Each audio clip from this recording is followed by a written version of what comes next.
Congress general secretary Priyanka Gandhi Vadra ने कहा कि हिमाचल प्रदेश की सूरत हाल बहुत तकलीफदा है और वहां कुदरत ने जो तबाही मचाई उसने लोगों की खुशियां छीन ली हैं। इसीलिए मरकजी हुकूमत को हिमाचल प्रदेश की तबाहकारियों को कौमी आफत करार देना चाहिए।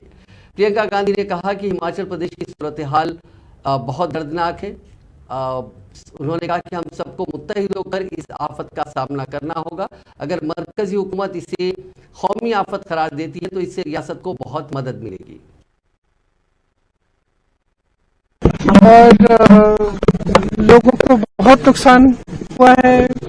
कई जगहों के पूरे घर एकदम बह गए हैं। वो नेशनल हाईवे भी बह गया है, मनाली और जो लेक की तरफ जाता है वो वाला, उस पे भी हम गए कल, तो बहुत ही ज्यादा भारी नुकसान देखा है। और हमने कल भी कहा कि ये एक ऐसा मौका है जब कि सबको एकजुट होकर एक साथ इस आपदा का सामना करना है और कर रहे हैं। और हिमाचल की जनता जो है, हिमाचल की सरकार है, उनकी जो भावना रही है वो एक पूरे देश के लिए एक मिसाल है।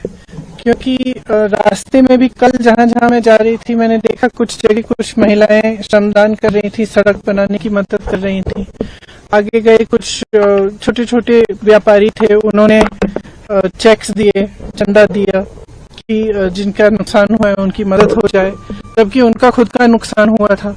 तो इस तरह की जो भावना है हिमाचल की जनता की, इसी भावना को लेकर ही सरकार ने काम किया। मुख्यमंत्री जी खड़े हैं, तमाम मंत्री खड़े हैं। इन्होंने 24 घंटे आपदा के समय भी और उसके बाद से भी काम कर रहे हैं। और काफी इन्होंने अनाउंस भी किया है किस तरह से मदद कर पाएंगे, जहां जहां कॉम्पेंसेशन देना है उसकी पूरी लिस्टें शायद कल मुख्यमंत्री जी बता रहे थे, बना भी चुके हैं और देना शुरू भी हुआ है।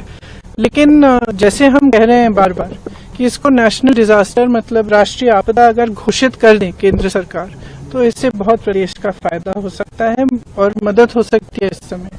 बल्कि उनकी जो पॉलिसी है वो थोड़ी सी ऐसे लग रहा है कि वो समझ नहीं पा रहे हैं कि कितना नुकसान हुआ है यहाँ। क्योंकि कल भी मैंने देखा कि शायद G20 में जो सेब का इम्पोर्ट